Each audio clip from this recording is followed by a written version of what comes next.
Mardi 5 mai 2020, frères et sœurs, je vous invite à continuer cette série de 100 jours de prière avec moi.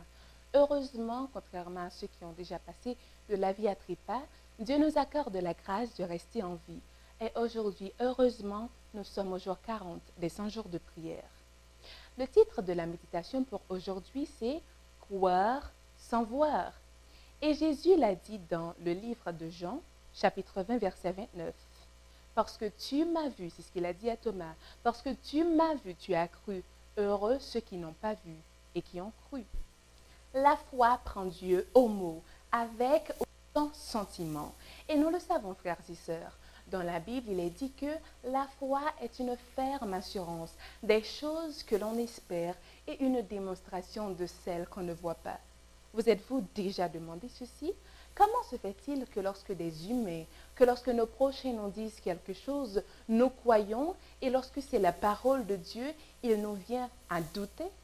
Malheureusement, c'est souvent le cas. Lorsque nous allons vers Dieu pour la sagesse ou la grâce, nous ne devons pas nous tourner vers lui avec l'attente d'un sentiment. Combien de fois est-ce qu'il nous est arrivé à nous autres en tant que chrétiens de pouvoir subir des échecs à cause de sentiments? La foi n'est pas une question de sentiments. D'ailleurs, Dieu n'a jamais dit à la postérité de Jacob, « Cherchez-moi en vain ».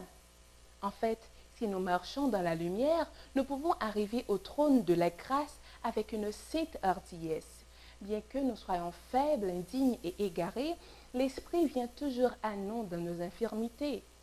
Lorsque nous avons demandé quelque chose à Dieu, nous ne devons pas l'abandonner sans dire ceci comme Jacob l'avait dit à l'ange, « Je ne te laisserai pas partir avant d'être béni » et ainsi, frères et sœurs, nous allons pouvoir remporter cette bénédiction.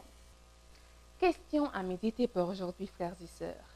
C'est une chose de croire dans ce que nous voyons. Mais qu'en est-il de tous ceux que nous n'arrivons pas à voir? Qu'en est-il que lorsque nous faisons des prières, mais que malheureusement les réponses tardent à venir? Oui, qu'en est-il de ces fois où l'on n'arrive pas à voir les miracles, où nous ne voyons pas les anges, la bonté de Dieu dans notre vie? Aurons-nous toujours confiance à Dieu, même alors que nous ne comprenons rien? En réfléchissant à ces questions, je vous invite donc à lire Hébreux 11, verset 1er, Romains 8, verset 24 et 25, Marc 9, verset 24 et Job 13, verset 4. Je vous invite également à pouvoir continuer votre moment de prière et à pouvoir demander à Dieu de pouvoir diminuer l'expansion de la pandémie du COVID-19 partout à travers la terre.